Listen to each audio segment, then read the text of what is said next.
Hi guys, it's Laura. Thanks for watching and welcome back to my channel. Today I will show you how I make my own chapsticks. It's super easy, quite inexpensive and also very fast. It is actually a very similar procedure to making your own deodorant sticks, which is something I have shown you in my previous video. So if you missed that video, I will link it down below and also here in the right corner. And if you want to know how I make my chapsticks, then please keep watching. Here we have the ingredients for our chapsticks. So let's start over here.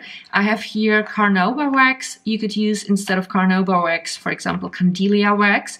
Then I have here the two creamy components. So in the smaller jar, that's cocoa butter. That's the more solid creamy component.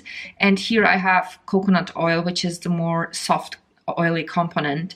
And it's important to use both because using both helps you to achieve the ideal consistency or texture of your chapstick. Because if you would use, for example, just cocoa butter, the chapsticks would be too hard. And right now it's winter in Vienna. I tried making chapstick using just Carnauba wax and cocoa butter. And when I wanted to apply the chapstick outside, I figured it was a little bit too hard and I had to rub it a lot on my lips before it was melty enough to actually apply it. So definitely use a soft component as well. And to be honest, I would not necessarily advise using just a soft component, especially if you live somewhere in a warm climate, because then the chapsticks could end up being too soft. So definitely use both. And then I have here essential oils. I personally prefer mint oil in my chapstick or lemon oil, but you could use any essential oil that you find pleasant, or you could leave these out in general if you don't like your chapsticks to be scented. These are the chapstick tubes that I'm gonna use. I bought these on Amazon. They have these little caps. I have seen them in different colors. I have decided to go with just white tubes. If you don't want to use plastic tubes, I have seen also that they sell small glass jars or aluminum jars that can be also used for chapsticks, so that's obviously up to you. If you want your chapsticks to be tinted, there are a few possibilities with natural ingredients how to add a little hint of color. I personally like using red beet powder and cocoa powder mixed together.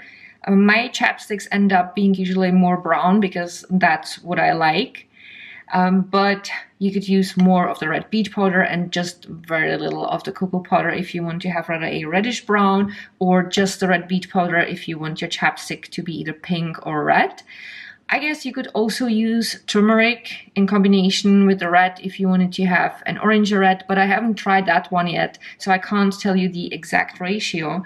Another possibility would be to use cosmetic pigments. I have found one page in Europe that sells vegan cosmetic pigments, so I will link it down below. And the video is, by the way, not sponsored. I'm just linking it because I want to help you guys out. First, I melt 1 teaspoon of Carnauba wax in a small non-sticky pot. Carnauba wax is the component that needs the longest to melt, that's why I like starting with it.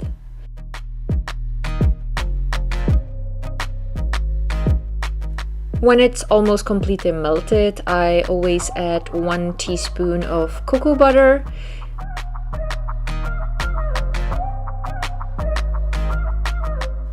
And then I add 1 teaspoon of coconut oil. That is the basis, the rest is optional. And once I added the coconut oil, I turn the heat immediately off. I usually also move the pot to the side on a burner that's cold. I like adding about half a teaspoon of red beet powder and I stir it properly in. You can see that the liquid turns nicely red.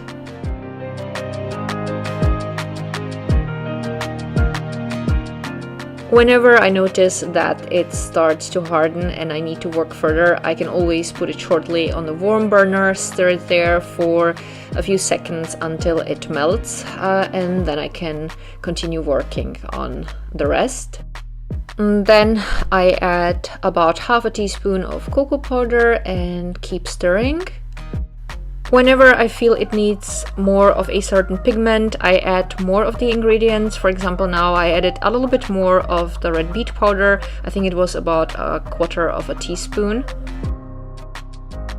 And as a last step, I like adding about 15 drops of mint oil. Again, I stir the mixture a little bit and then I set the pot shortly aside for at least 30 seconds so that it remains still liquid, but so that it can cool off a little bit. And then it's ready to be filled in either lip balm tubes, just like I'm doing, or into little jars. Sometimes the liquid hardens a little bit too much during the filling process before I manage to fill all the tubes, so in that case I always shortly warm it up on the stove.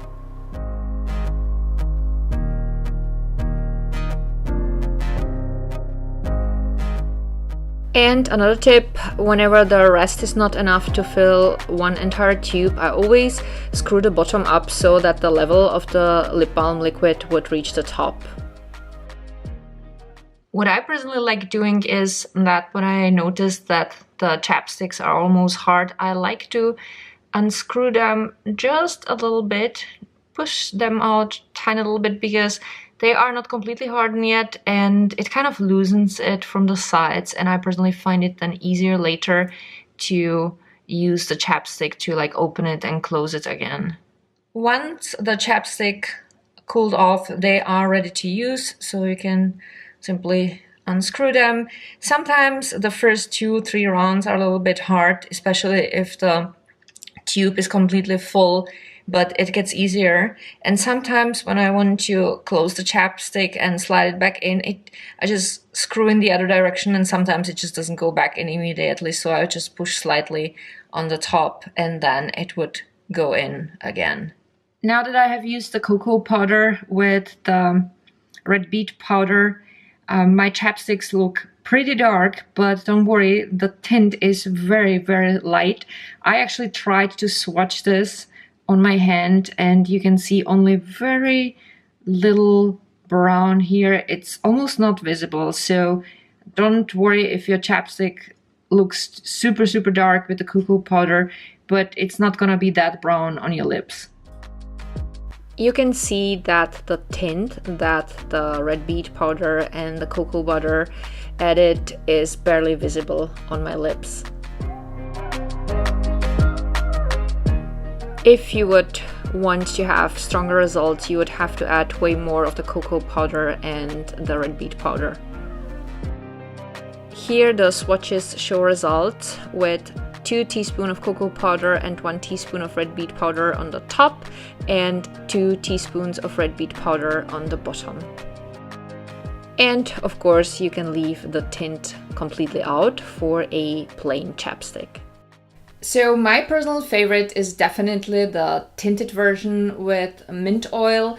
I find that whenever I add the cocoa powder, it adds also a little bit of a chocolatey aroma, and that in combination with the mint oil is just so wonderful. I'm literally obsessed with that. So ever since I started making these, I have one pretty much everywhere. Here in my video room, I have one in the bathroom, I have one on the nightstand, one at the office, one downstairs in the kitchen, and I'm probably also gonna put one in our car very soon.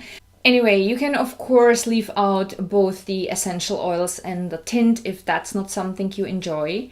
And if you decide using essential oils, I would suggest to kind of smell different oils and decide what is the most pleasant experience for you, because you are literally applying this thing under your nose, so it should be always enjoyable.